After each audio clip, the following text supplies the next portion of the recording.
بیان کیا جاتا ہے کہ بصرہ کا ایک سردار ہمیشہ اداس اور غمگین رہتا تھا کہ کسی نے اس سے دریافت کیا کہ آخر اس پریشانی کا سبب کیا ہے۔ اس پر سردار نے جواب دیا کہ بات کہنے کی نہیں، پر کہی جاتی ہے کہ مجھ سے ایک ولی اللہ کی خدمت میں کچھ بے ادبی ہو گئی تھی، اس لیے ڈرتا ہوں کہ قیامت کو اس کے مواخذے میں گرفتار نہ ہو جاؤں۔ واقعہ یہ پیش آیا، ایک مرتبہ زیارت بیت اللہ کو چلا اور سب دوست اور عزیز و اقارب رخصت کرنے آئے۔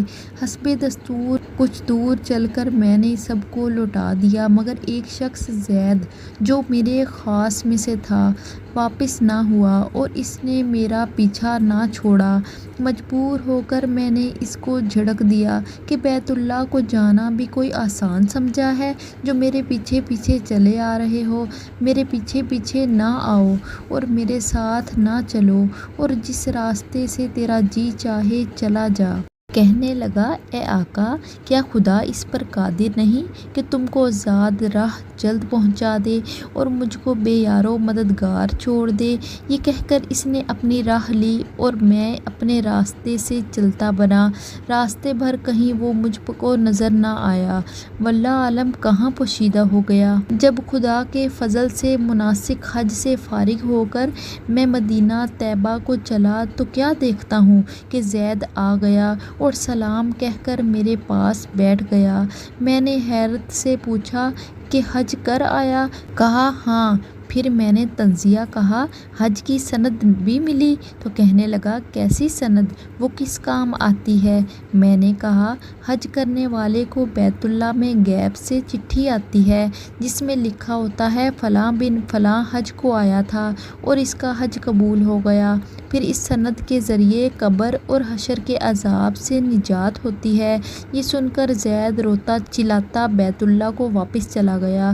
جب میں حضور اقدس صلی اللہ علیہ وآلہ وسلم کی زیارت سے فارغ ہو کر لوٹا تو کیا دیکھتا ہوں کہ زید پھر آ گیا، اور پھر سلام کے بعد ایک چٹھی اس نے میرے سامنے رکھ دی جو ایک نہایت عمدہ ریشمی کپڑے میں لپٹی ہوئی تھی، جس میں زید کے بارے میں عذاب قبر اور حشر سے نجات کے لیے لکھا ہوا تھا۔ یہ دیکھ کر میرے ہوش اڑ گئے۔ پھر ذرا سکون ہونے پر میں نے معلوم کیا کہ زید بتا تو اس کی حقیقت کیا ہے، آخر یہ معاملہ تیرے ساتھ کیسے پیش آیا؟ تب اس نے بتایا کہ سنو بھائی، جب میں بیت اللہ پہنچا تو کعبہ حاجیوں سے بالکل خالی تھا۔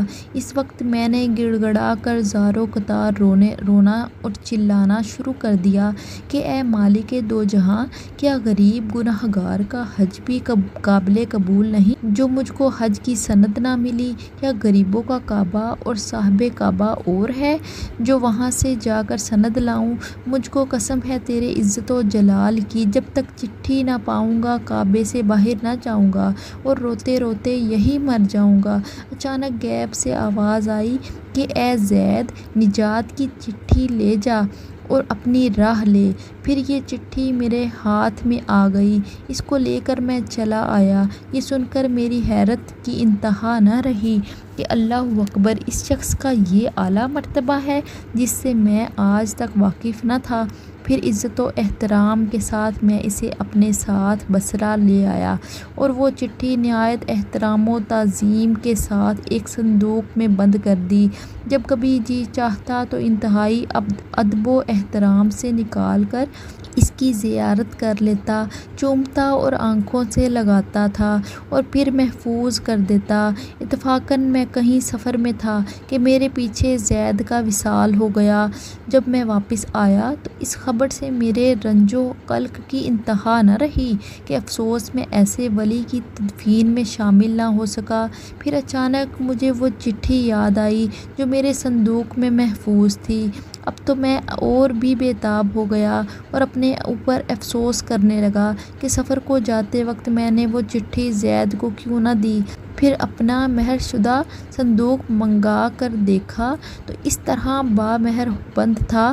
جب میں نے صندوق کھولا تو اس میں چٹھی نہ پائی اب تو میرے غم و عالم کا کچھ ٹھکانہ نہ رہا اور ایک حشر کا عالم برپا ہو گیا۔ زار و قطار رونے لگا اور روتے روتے سو گیا۔ کیا دیکھتا ہوں کہ طرح طرح کی سجی ہوئی جنت میں زید سر پر ایک تاج رکھے ہوئے رزق برق لباس میں تخت جوہر پر جلوہ افروز ہے اور اس کے چاروں طرف حوروں کے جمکٹے ہیں۔ میں نے قریب جا کر سلام کیا تو اس نے کہا، اے آقا، اس قدر پریشان کیوں ہو؟ میں نے کہا، مجھے یاد نہیں وہ چٹھی تو نے مجھے دی تھی۔ کہنے لگا، وہ تو یہ ہے اور اسی کی بدولت یہ دولت و حشمت مجھ کو حاصل ہوئی۔ اب آپ کچھ تردید نہ کیجیے، میں اپنی من مانی مراد کو پہنچ گیا۔ اس سے حاصل یہ ہوتا ہے جو اللہ کا ہو جاتا ہے، اللہ تعالیٰ اس کی سب مرادیں پوری کر دیتا ہے۔ دعا ہے اللہ تعالیٰ ہم سب کو بھی اس واقعے کی سبق حاصل کر کے اس پر عمل کرنے کی توفیق عطا فرمائے، آمین۔ اللہ حافظ۔